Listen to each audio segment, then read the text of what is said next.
Day 28. It's unbelievable that it's been 28 days. 28 days without kissing you hello or goodbye. 28 days of not in disbelief.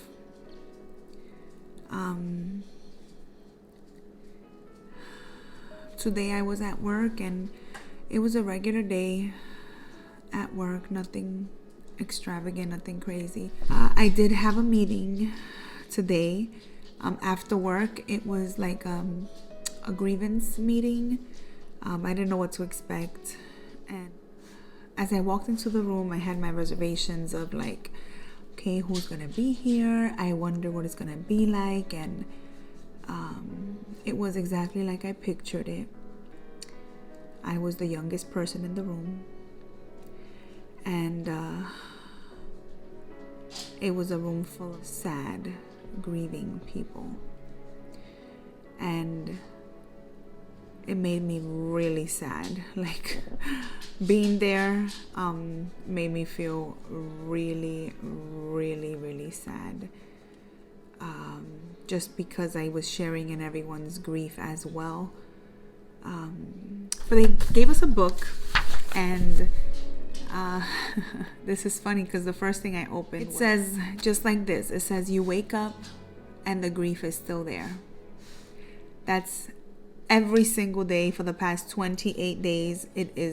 That's the first thing that you feel. It feels like a train is running you over the moment you open your eyes. It's like the grief, the pain, the agony is there.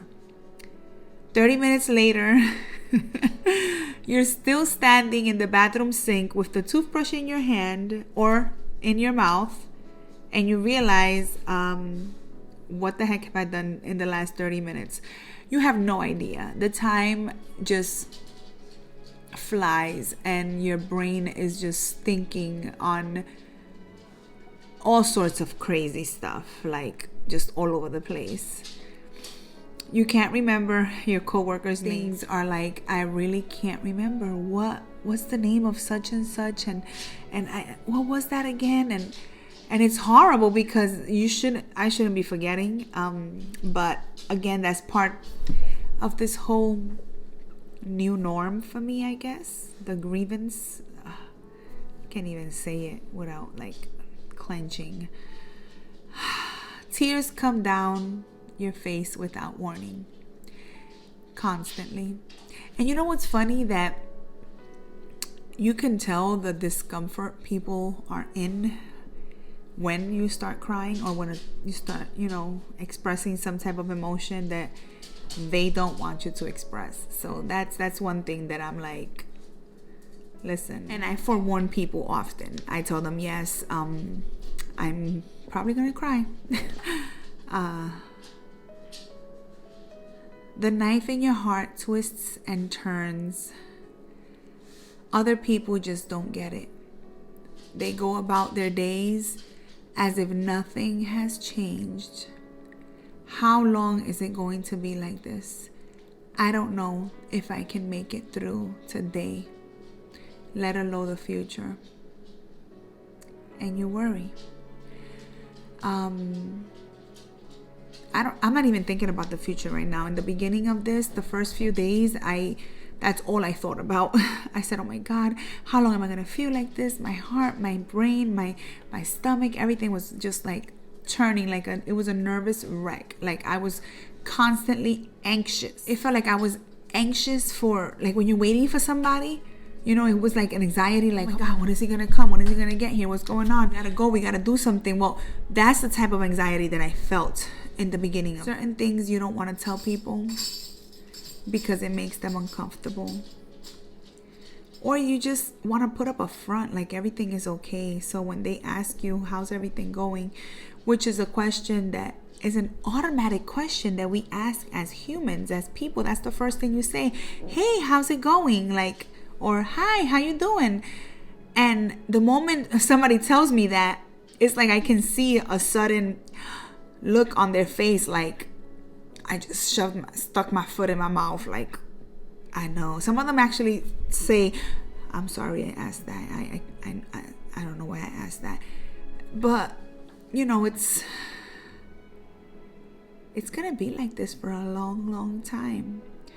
Being in the group that I was in today, there's some people there that were there for a few months and others that have been there for years. And some lost a spouse, a sibling, a child, a brother, a sister. And grief is grief. Like, it tackles everybody differently. And I hate being a part of that group. And I told them, I apologize to everybody because it's not that I don't like them. I don't want to meet other people that are grieving. I don't want to be categorized as a widow. And it's funny because someone else mentioned that. I don't want to check that box on the forms that say married, single, widowed. How do I check that? I'm not even 40 yet and I'm a widow. Like, I can't even pronounce the word right. Like, I can't even spell widow. Like, oh my God. A comment that they mentioned and that they said today, lean into your grief and doing the next thing. What's my next thing? At this moment, I'm doing it by the minute, by the hour, by the day. I'm not even looking for further in the future. The next thing is to get through today. To get through today. To continue to grieve. To continue to mourn my husband's loss. And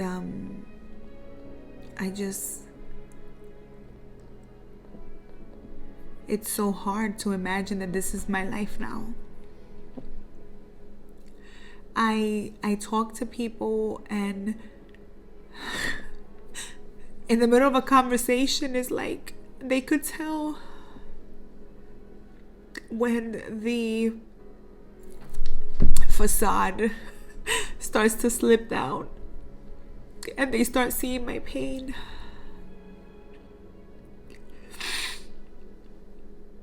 And I try to mask it well. I try to keep a smile because if they can hear my joy, it'll make them smile. I know that there's something greater, and I know that he's in a better place. If in the near future you ask me how's it going, and I tell you the honest truth that I'm not okay. One thing that many people tell a person that's grieving is, you're so strong.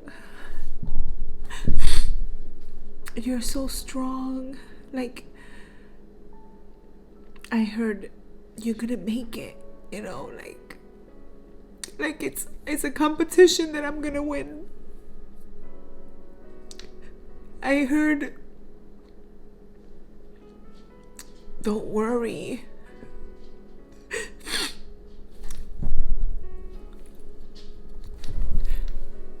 God has everything under control. Like, I know He does.